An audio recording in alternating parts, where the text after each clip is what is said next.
Ladies and gentlemen, in our continuing coverage of Hurricane Ike, we're going to take you live to the scene now in Hungerford, Texas, where Randall Cunningham is standing by with the latest as the storm approaches. Alright, Simeon, as you can see here, we're in Hungerford with Hurricane Ike coming, and as you can tell, the winds are really starting to pick up. And just to give you an idea of how strong these winds are, I'm going to throw this tennis ball into the wind, and let's just see what happens. Alright, as you can tell, these winds are very strong, so you really got to be careful out there. Alright, this is Randall, and we're out. Thank you for that update, Randall.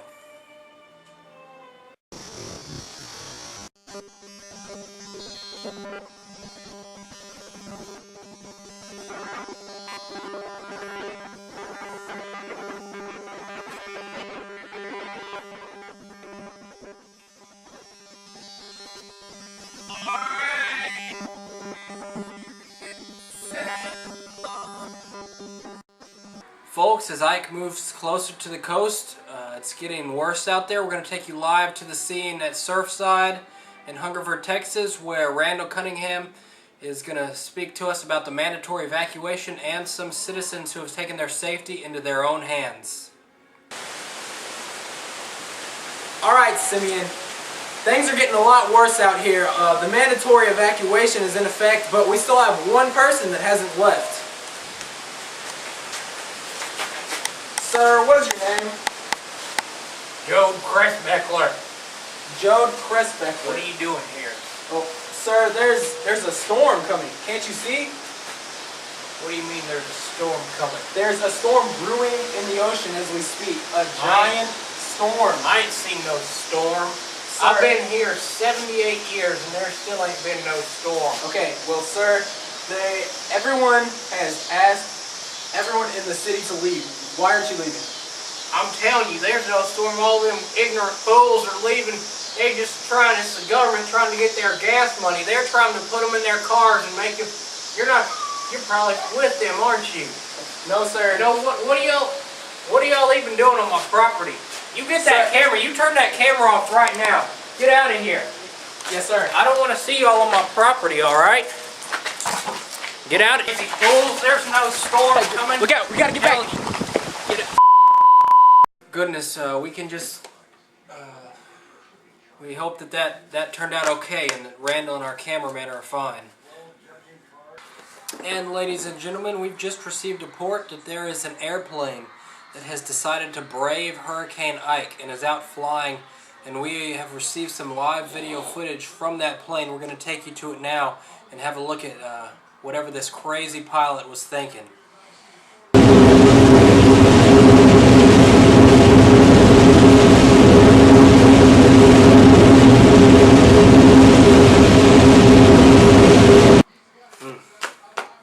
Some people.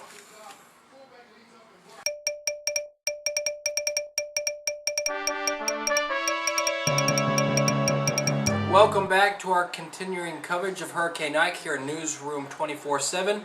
Our latest chart, so Ike moving ashore in Texas. The winds are picking up as well as the rain bands are starting to come ashore. Our own Raymond Cunningham is now still at Surfside, where earlier today we saw several people trying their luck with fishing, a few brave people who decided to stay. And we're going to go to him now and ask him some questions. Well, as you can see here, folks, the storm's getting worse. I've had to change clothes. I think the wind is really starting to pick up a lot worse now. Earlier we saw some people fishing though, and it looked like a really good idea. So we just decided to test our luck, see how we can do. The storm surge, it's really getting bad, but I think our floaties are going to hold up.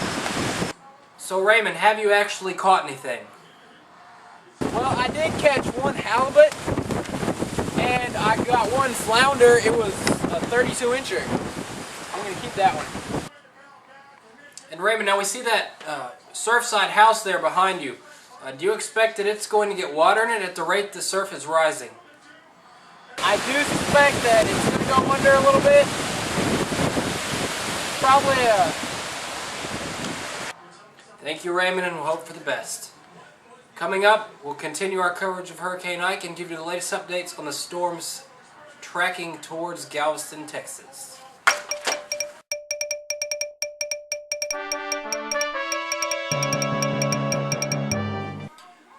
Good morning, folks. It looks like the worst of Hurricane Ike has passed, but there's still some dangerous conditions out there.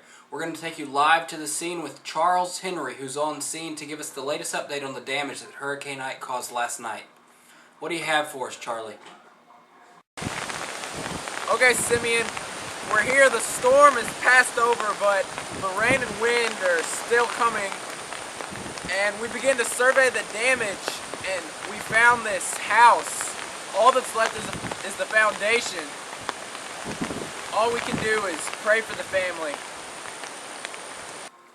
Very good, Charlie. We hope for the best. Now, do you know anything about our 24/7 Newsroom affiliates, Randall and Raymond Cunningham? We lost contact with them during the night. Have you heard anything about their whereabouts? Well, we lost contact with them last night.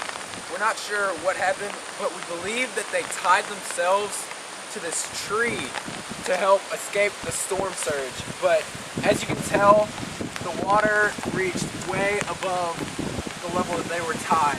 So we're not really sure what... Oh my gosh. It's his hat.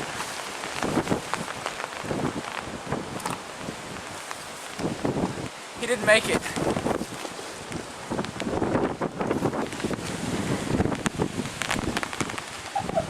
Well, this is an unfortunate turn in events, but we would like to remind the viewing audience that these reporters do volunteer to go into the worst part of the hurricane, near the storm surge and near the ocean, so they do take their lives into their own hands. But it's not looking good, but we can only hope for the best from Randall and Raymond. Coming up, we'll continue our coverage of Hurricane Ike and keep you up to date with the latest happenings as the storm plows its way towards Arkansas.